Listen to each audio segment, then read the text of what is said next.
Continuidade dessa operação, a intensificação das ações da Polícia Federal, da Polícia Rodoviária Federal e da Força Nacional, e agora com essa extensão das competências e atribuições das Forças Armadas.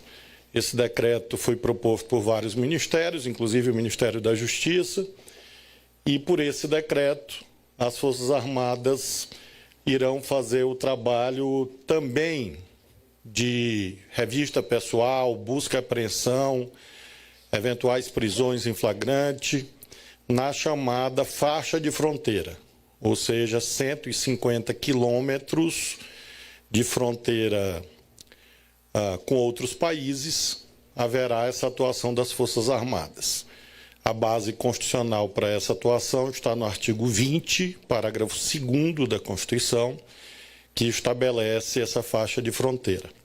Com base nesse dispositivo constitucional, o presidente Alckmin editou esse decreto, publicado hoje, ampliando, portanto, essa presença das Forças Armadas nesta atuação na desintrusão do território Yanomami. Apenas para visualizar, essa é a faixa de fronteira. As senhoras e senhores veem, claro, Roraima, e vocês veem que a abrangência recobre praticamente toda a terra indígena Yanomami. Então, indo do Rio Grande do Sul até do Amapá, isso que está destacado é a chamada faixa de fronteira, e neste caso, o território Yanomami corresponde ou está superposto à faixa de fronteira em Roraima. E, portanto, nessa área, doravante, as Forças Armadas, sobretudo o Exército, estão autorizadas pelo presidente da República a ampliar a cooperação com a Polícia Federal, com a Polícia Rodoviária Federal e também com a Força Nacional, que já estão atuando lá desde o mês de janeiro. Nós temos aqui os dados que mostram essa intensificação. Em 2022, nós tivemos 31 operações no governo passado, relativa a garimpo ilegal, e nós já temos esse ano uma operação contínua, com a destruição de 323 acampamentos destruídos e também 151 balsas garimpeiras destruídas, mostrando, portanto, uma eficácia muito maior por parte da Polícia Federal nessa atuação contra os garimpos ilegais. Além disso, nós temos um foco na chamada descapitalização dessas organizações criminosas. Trouxemos hoje um exemplo de uma única operação, que é esta operação CISAC, que resultou no bloqueio de aproximadamente 2 bilhões de reais de bens oriundos do garimpo ilegal. Uma operação com este montante bloqueado demonstra a força dessa atividade criminosa que nós estamos nesse momento combatendo, diferente do que havia no passado, em que havia uma certa conivência em relação a esta prática criminosa, e nós temos um contraste muito nítido hoje em relação às determinações do presidente Lula, que estão sendo executadas pelo Ministério da Justiça. A consequência positiva ambiental pode ser vista a partir dessas imagens de satélites. Nós temos aqui o rio Uraricoera, em Roraima, e nós temos aqui, em primeiro lugar, as imagens de janeiro e agora as imagens mais recentes de maio, mostrando uma melhoria, uma mudança da cor do rio, exatamente pela retirada, sobretudo de mercúrio e outras substâncias poluentes das águas desses rios, mostrando, portanto, que se cuida do enfrentamento de um plexo criminoso. Você combate garimpo ilegal, você combate lavagem de dinheiro e combate também crimes ambientais. Do mesmo modo, no rio Mucajaí, rio Couto Magalhães, em Roraima, do mesmo modo, a mudança da cor da água, deixando de ser menos barrenta e uma água mais limpa, conforme as imagens do sistema Planet. Aqui o rio Joami, no Amazonas, lembrando que nós temos operações na Amazônia inteira, a partir da nova diretoria que foi criada na Polícia Federal, e também a mudança da coloração da água do rio, mostrando a melhoria, portanto, do padrão ambiental a partir dessa atuação da Polícia Federal no combate ao garimpo ilegal. Lembramos que, nessa semana também, o presidente Lula mandou ao Congresso Nacional, no caso à Câmara, esse projeto de lei que é vital para que haja o enfrentamento do garimpo ilegal na Amazônia brasileira. Esse projeto de lei foi elaborado aqui no Ministério da Justiça, em participação ou em parceria com outros ministérios, inclusive o Ministério das Minas e Energia, e resulta no cumprimento de uma decisão do Supremo. O Supremo Tribunal Federal declarou inconstitucional um trecho da lei vigente e estabeleceu um prazo de 90 dias para a aprovação de uma nova regra legal. E atendendo, portanto, a essa determinação do Supremo, nós propusemos esse projeto e o presidente da República enviou nessa semana também à Câmara. Eu conversei com o ministro Padilha e o nosso desejo é que ele seja priorizado na pauta do Congresso Nacional, provavelmente para agosto, e com isso nós tenhamos um marco normativo que consiga prevenir novos descontroles, como infelizmente nós tivemos em relação ao garimpo ilegal na Amazônia brasileira. Então são eixos de atuação que se complementam, o eixo policial, repressivo, agora com as Forças Armadas, e também o eixo normativo. E quais são os principais aspectos desse novo projeto de lei? Primeiro, nota fiscal eletrônica. Primeira venda do ouro tem que ser por meio de entidades autorizadas pelo Banco Central e a aquisição de ouro somente por meio de transferência bancária. O maior controle da Agência Nacional de Mineração, inclusive com guias de transporte e custódia de ouro, criando um sistema de gestão de informações para ver a rastreabilidade do ouro e, portanto, um combate ao comércio ilegal de ouro no Brasil. E, com isso, proteção ao meio ambiente e proteção aos povos indígenas. E, finalmente, esse projeto de lei, enviado pelo presidente Lula ao Congresso, propõe também o fim da presunção de boa-fé para que haja a responsabilização de todos os elos da cadeia de compra e venda do ouro. Esse item, inclusive, é objeto da deliberação do Supremo. Então, toda a cadeia passa a ser responsável por comprovar a origem lícita do ouro, e com isso nós vamos proteger a Amazônia brasileira, com isso nós vamos proteger o meio ambiente, proteger as populações indígenas, mediante a aprovação dessa nova lei. O segundo tema que eu trago aqui hoje, também fruto de um decreto assinado pelo presidente Lula, nessa semana, é sobre o chamado superendividamento.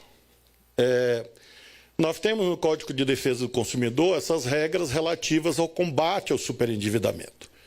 Lembrando que a Secretaria Nacional do Consumidor é um órgão vinculado ao Ministério da Justiça. O Código de Defesa do Consumidor introduziu esse conceito do mínimo existencial. Então, a título de exemplo, vejamos o parágrafo 1º do artigo 54A do CDC. Entende-se por superendividamento a impossibilidade manifesta de o consumidor, pessoa natural de boa-fé, pagar a totalidade de suas dívidas de consumo, exigíveis e vicendas, sem comprometer seu mínimo existencial nos termos da regulamentação. Então, se um cidadão, para adimplir as suas obrigações, pagar suas prestações, ele compromete o mínimo existencial, ele é considerado um superendividado. O que acontece no Código de Defesa do Consumidor é que esse conceito é repetido. Aqui nós estamos falando do processo judicial. Diante de um superendividado, o cidadão superendividado, a cidadã, pode ingressar na justiça e o juiz vai fazer uma espécie de acordo com todos os credores, envolvendo, por exemplo, contas de água, de luz, de comércio, bancos. Esse acordo tem que preservar o mínimo existencial.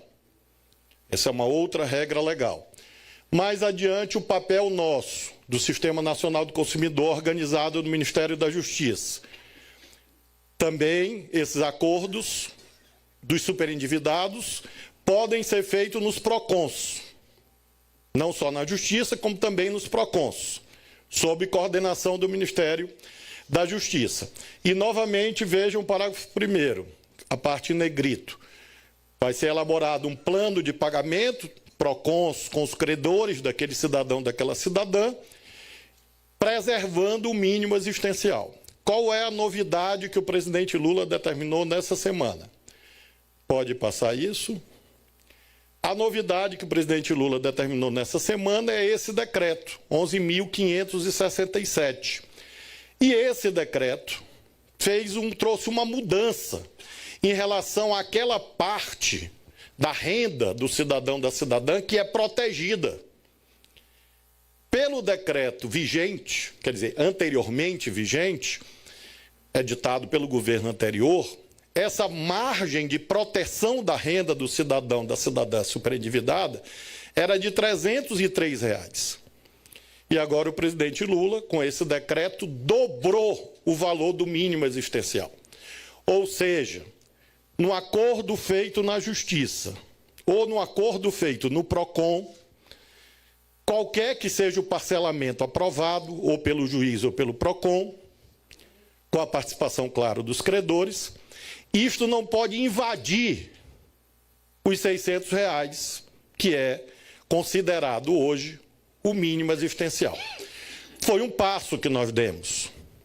É claro que há pessoas, segmentos, entidades que gostariam que esse valor fosse de outra natureza. Ocorre que nós temos que olhar também o mercado de crédito. Ou seja, se a margem do mínimo existencial, a margem protegida fosse R$ 1.000, isso poderia ter uma consequência indesejável, qual seja o afastamento dos mais pobres do mercado de crédito, porque poderia haver uma negativa de novas dívidas em razão da dificuldade de cumprimento da obrigação no futuro. E, portanto, nós consideramos, do Sistema Nacional do Consumidor, na parte que cabe ao Ministério da Justiça, é claro que é a parte dos estados, dos municípios, enfim, nós consideramos que essa decisão do presidente Lula foi acertada, foi o passo possível desse momento e constitui uma conquista para dar mais eficácia ao Código de Defesa do Consumidor e, com isso, proteger o cidadão, a cidadã superendividado. Nós vamos, voltando, nos termos do decreto presidencial, a Secretaria Nacional do Consumidor do Ministério da Justiça e Segurança Pública deve fazer esses mutirões periódicos com os superendividados. O primeiro mutirão vai ser no mês de julho, mês vindouro, segunda quinzena de julho, mutirão nacional com os superendividados, com base no novo decreto editado pelo presidente Lula, porque nós achamos que isso vai ampliar o interesse dos superendividados em procurar os PROCONs, em procurar a justiça, lembrando que a participação dos credores é obrigatória. Não é uma possibilidade, é uma obrigação.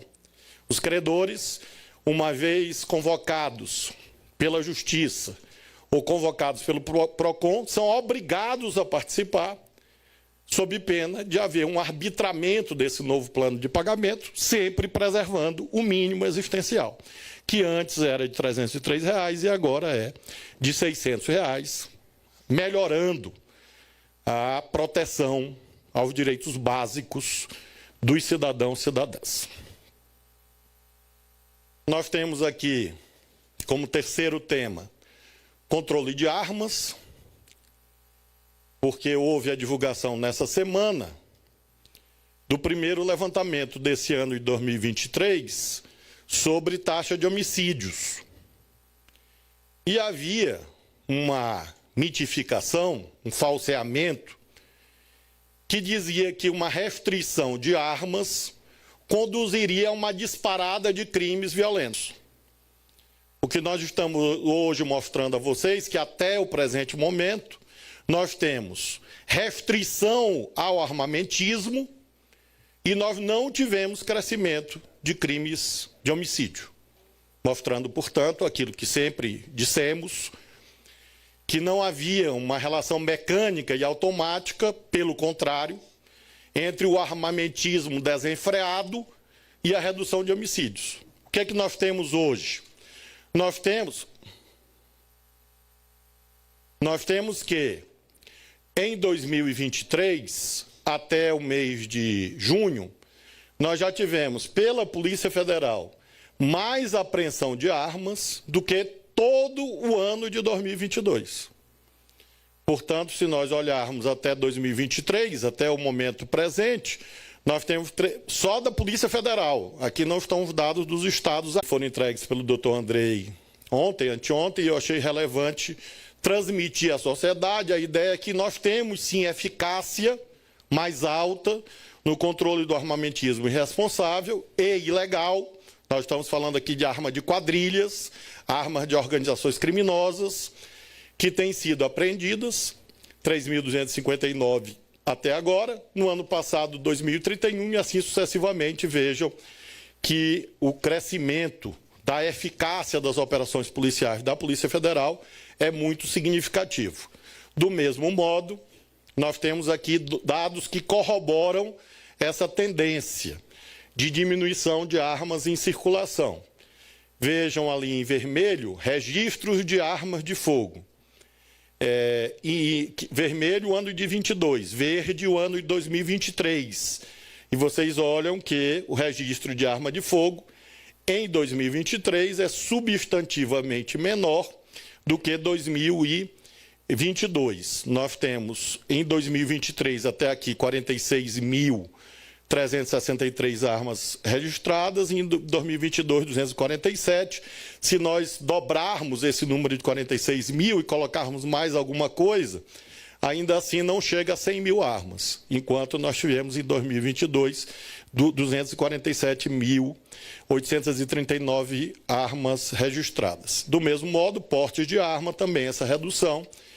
Ali houve um crescimento em maio, mas, de um modo geral, nós temos portes de arma de fogo tendencialmente mais reduzidos em relação a 2022, compondo um acervo de informações que permite afirmar que nós temos uma redução do armamentismo irresponsável no Brasil. E, com isso, nós não tivemos disparada de taxa de homicídio. Portanto, mais uma vez, sublinhamos o equívoco com esses dados da Polícia Federal, daqueles que diziam que isso levaria ao crescimento dos homicídios no Brasil. E, para concluir, as informações que nós temos a transmitir também com dados factuais dessa semana. Portanto, eu fiz aqui, eu e nossa equipe fizemos um recorte de fatos da semana, nessa prestação de contas que fazemos regularmente, para destacar que a Operação Escola Segura continua. Temos eventos desafiadores, eventos tristes, tragédias, e, infelizmente, nós lamentamos e nos solidarizamos profundamente, e, sob comando do secretário Tadeu, estamos mantendo a secretária Estela, que estava aqui, está ali, a secretária Estela, e todas as equipes, estamos mantendo a Operação Escola Segura. Esses são os dados atualizados.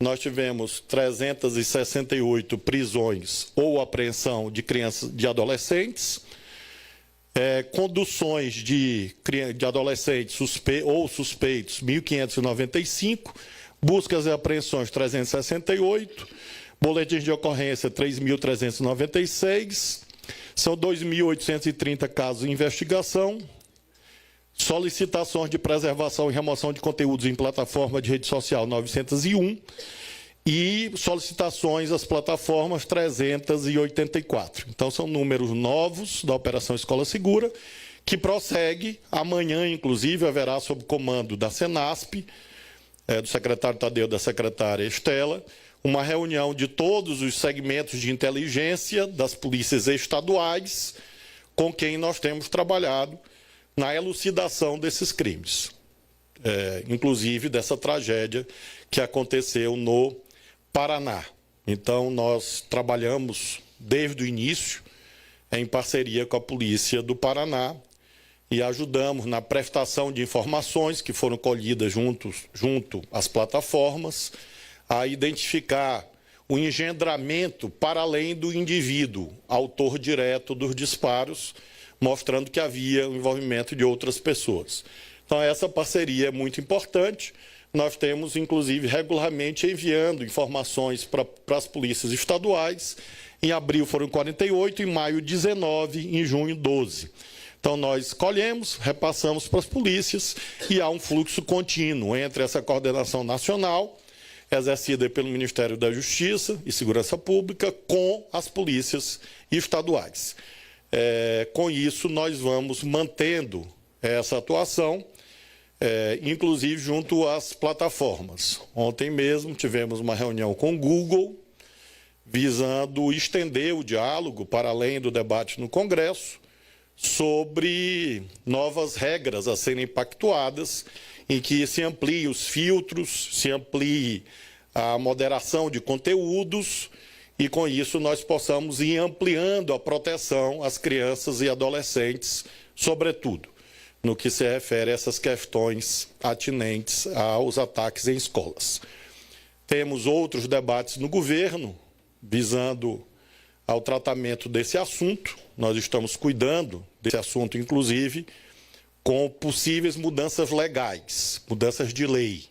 Estamos debatendo isso também, mas ainda não há uma decisão do presidente Lula. Na próxima semana, provavelmente, eu devo apresentar a ele algumas ideias. Então, eram essas informações que nós tínhamos a prestar sobre alguns eventos dessa semana do Ministério da Justiça e Segurança Pública, e me coloco à disposição se houver algum questionamento. Raquel Lopes, Folha de São Paulo. Olá, boa tarde. Eu queria saber como que está o decreto de armas, se vocês já desenharam o programa de recompra, como que está essa situação? Nós estamos trabalhando para o decreto ser editado na próxima semana. A minuta está em análise final já na Presidência da República. Tivemos o grupo de trabalho, coordenado pelo secretário Tadeu.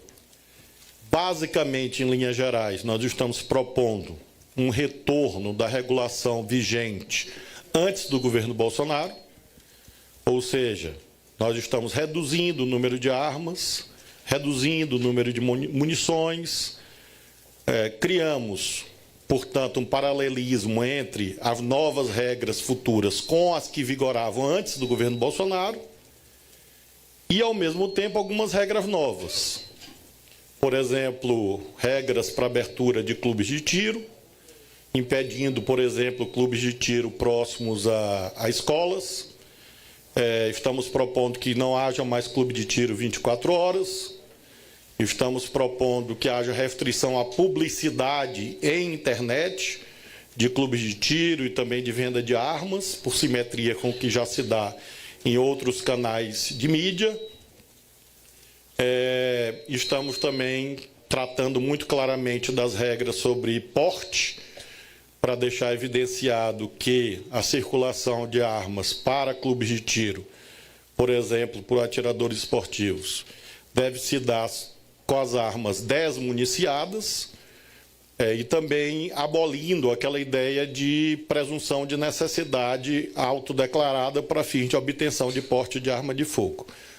Então, eu diria que nessa fase final há alguns arbitramentos que o presidente Lula fará, provavelmente na próxima semana ou na outra, e com isso, com certeza, nas próximas semanas nós teremos esse novo marco legal, que retorna a um controle responsável sobre as armas de fogo, mas mantém, é importante frisar isto, até para combater desinformação, mantém a possibilidade do cidadão comprar arma, ou seja, nós estamos fechando, proibindo o mercado de arma de fogo no Brasil. Nós estamos apenas colocando trilhos responsáveis exatamente para banir o vale-tudo que indevidamente se estabeleceu nos anos mais recentes.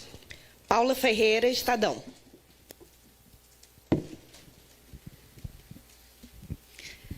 Boa tarde, ministro. Boa tarde, secretários. Eu queria perguntar, ministro, em relação àquele dado que o senhor mostrou sobre o porte, se vocês têm alguma hipótese para esse aumento em maio, que é bem expressivo, né?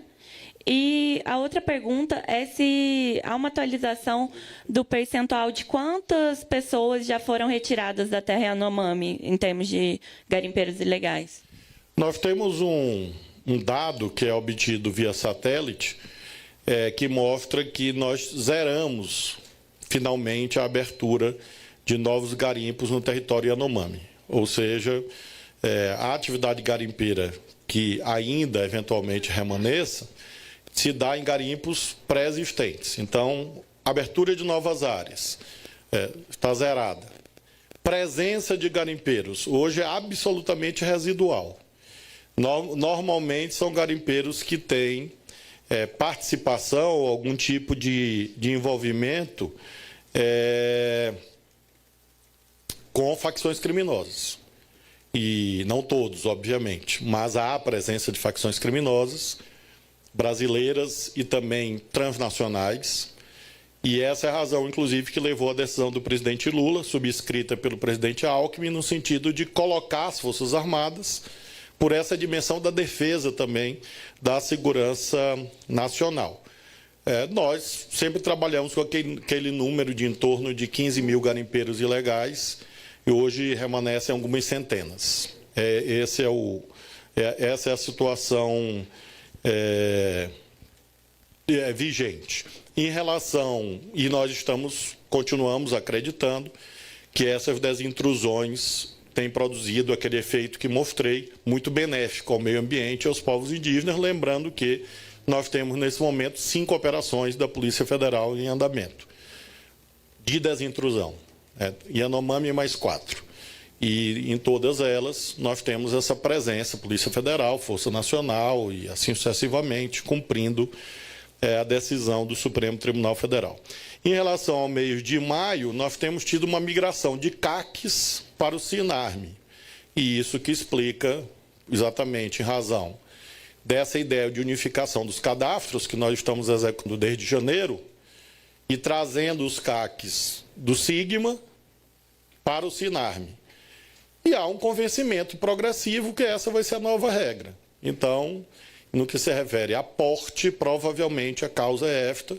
Evidentemente, é preciso esperar os próximos meses, mas com a nova regra de unificação que nós vamos fazer, talvez haja essa procura espontânea de CACs procurando o Sinarme e compreendendo que nós temos, e é importante que se diga, desde 2003, era para ser assim. Era para ser um único cadastro e não 2.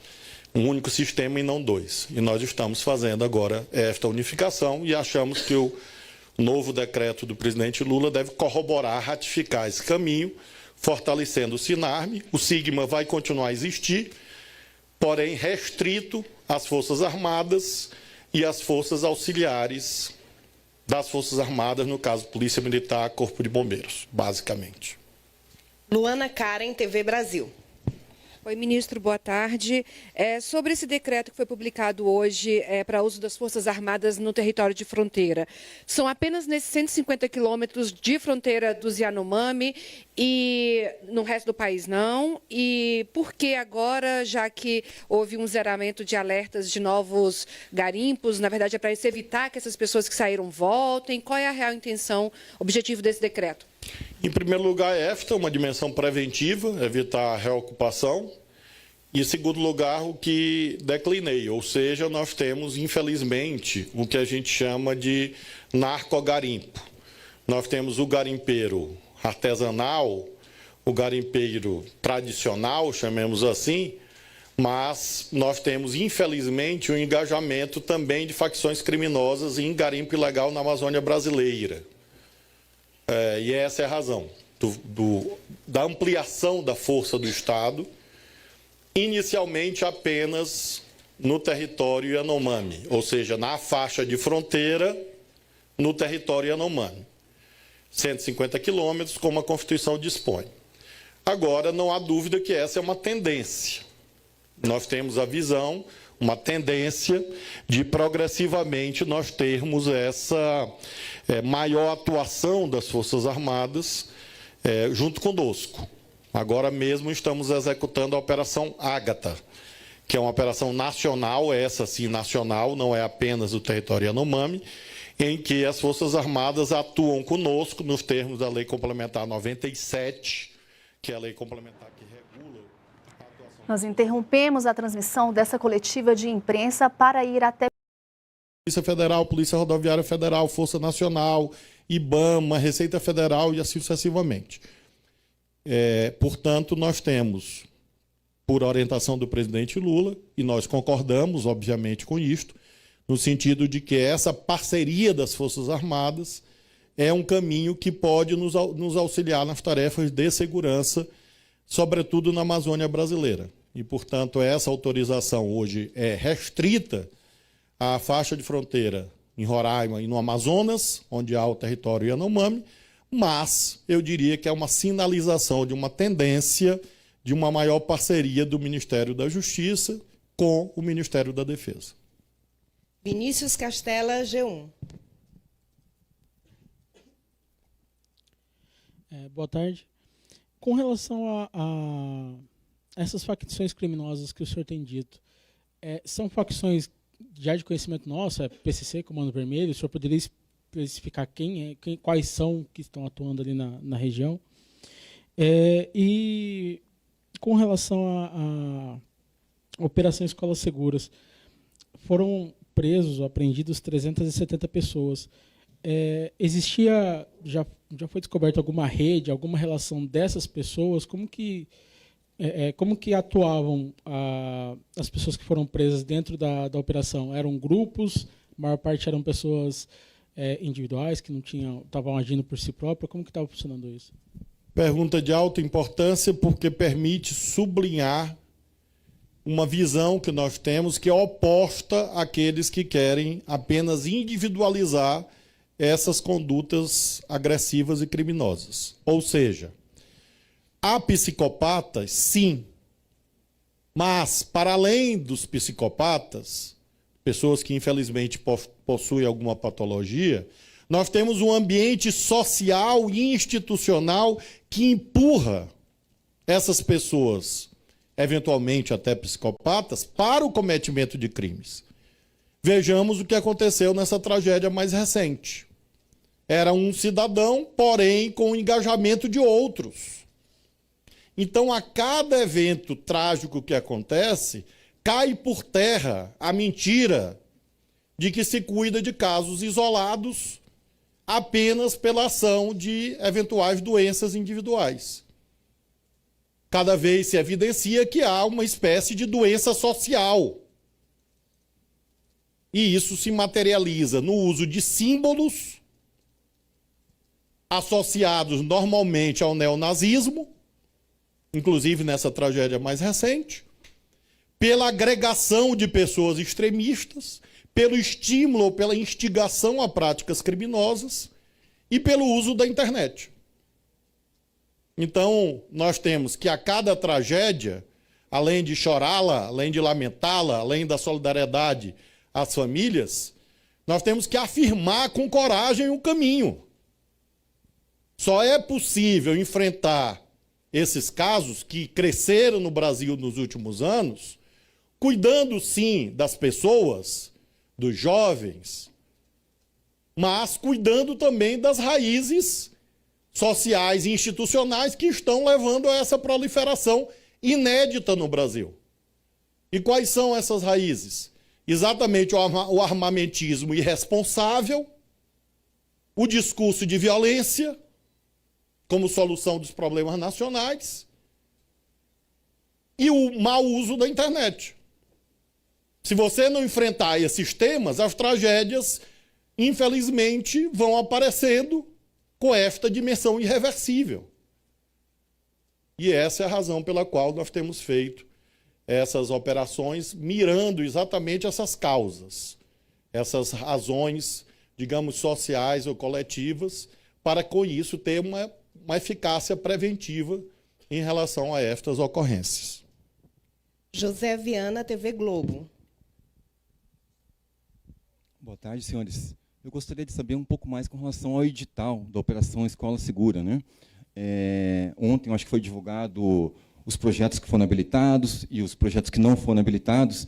Eu queria que o senhor fizesse uma análise se a procura pelos municípios, pelos estados, foi dentro da expectativa e que, em geral, que tipo de projetos, recursos esses municípios e estados estão solicitando e quando o dinheiro será liberado. E aí, se foge um pouquinho do tema também da coletiva, mas se o doutor Andrei puder responder, eu gostaria de saber dele, como diretor-geral, qual a avaliação que ele faz em relação à manifestação que teve no início da semana do ministro Rui Costa em relação à atribuição da segurança da presidência da República, de ficar com o GSI, com os militares e não com a Polícia Federal. Se o senhor puder comentar isso, eu agradeço também. Em relação à segurança presidencial, nós temos um debate em andamento. É uma decisão que o presidente Lula vai tomar na próxima semana, uma vez que nós temos o esgotamento do prazo da Secretaria Extraordinária que hoje vigora. Então, o presidente Lula está colhendo opiniões. É claro que nós reconhecemos a importância do GSI, mas defendemos a atuação da Polícia Federal, que tem sido muito elogiada e reconhecida, e que corresponde, em larga medida, a modelos internacionais.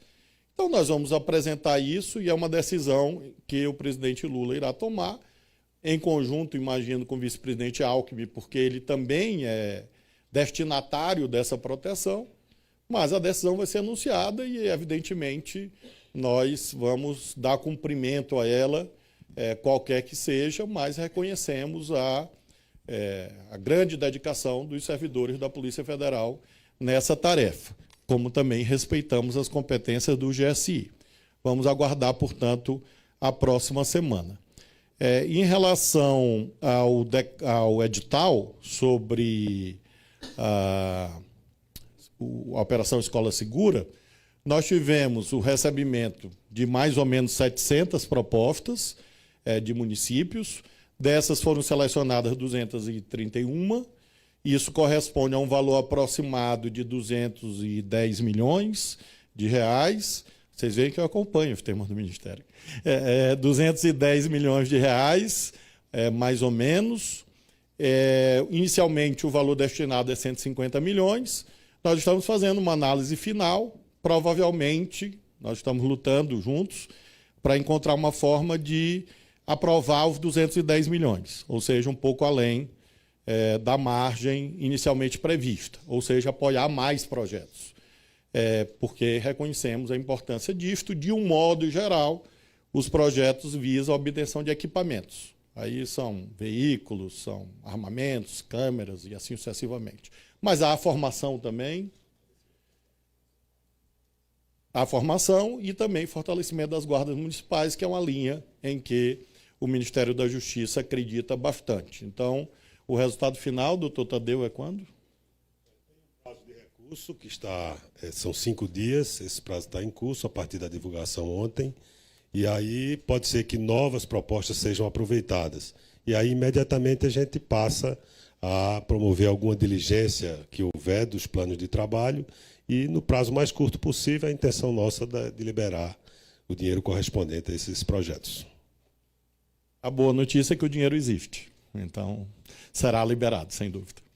Vamos à última pergunta do Gésio, da Rádio Nacional.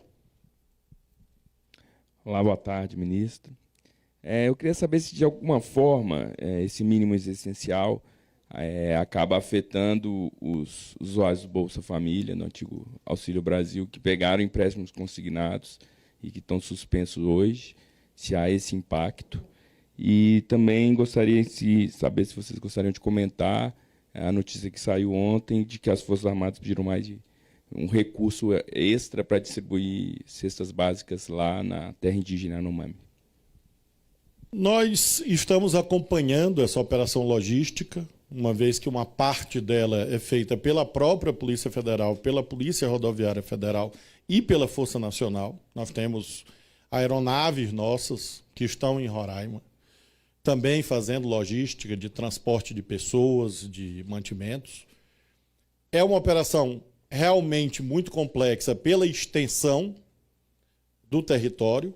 Há voos que são realizados diariamente, que ultrapassam a distância Rio-São Paulo. E vejam, a aeronave vai carregando cesta básica. Ela tem que voltar. Para ela voltar, é preciso que ela seja abastecida. Ou seja, é preciso que haja combustível lá, no interior da reserva indígena. E essa é a razão do elevado custo da operação. Porque são grandes distâncias sem estruturas de apoio. Não é fazer uma operação Brasília-Goiânia ou Brasília-Nápoles. É uma operação em que a própria estrutura tem que ser transportada, a exemplo do combustível.